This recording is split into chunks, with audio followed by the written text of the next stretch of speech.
Guys, this is Preeti and you're watching my solution. In this video, I'll be dealing with another important question that are that is functions of proteins. As you know that proteins is protein is a polymer of amino acids. Many amino acid units combine to form a protein by interlinking with a peptide bond.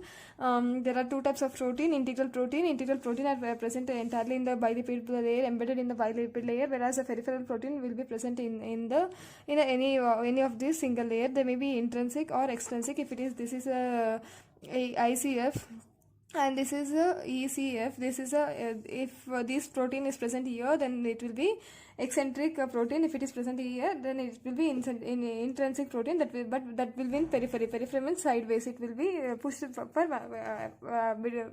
to one side. Pushed to one side. That is peripheral protein.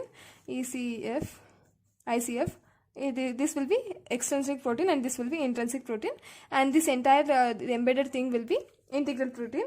The functions of protein will be studying like integral protein and then intrinsic protein and integral protein and peripheral protein. Peripheral protein again further divided into intrinsic and extrinsic protein. Integral protein functions will be, it acts as a protein channel or pores. As you know, this is a phospholipid bilayer. This will be polar part and this is non-polar part. Non-polar part, this is polar part. Polar part water soluble. So water soluble compounds can come till here, like soluble and can reach till here, but this is non-polar part. Water soluble molecules cannot, as you know that like dissolve, like polar solvents are soluble in only polar solutes will be soluble only in polar solvents. Non-polar solutes will be soluble in non-polar solvents. So that can come till here, but it cannot reach here as it is a non-polar compound. That is you will write like this. No, this is a representation of hydrocarbon chain. So hydrocarbon part will be non-polar, so it cannot be dissolved here, so it cannot enter. That water soluble components cannot enter inside the bilipid layer.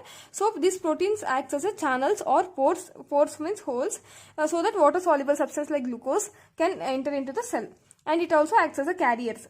Carriers in facilitated diffusion. As you know, in facilitated diffusion, the components will be transported across the protein channel or a carrier.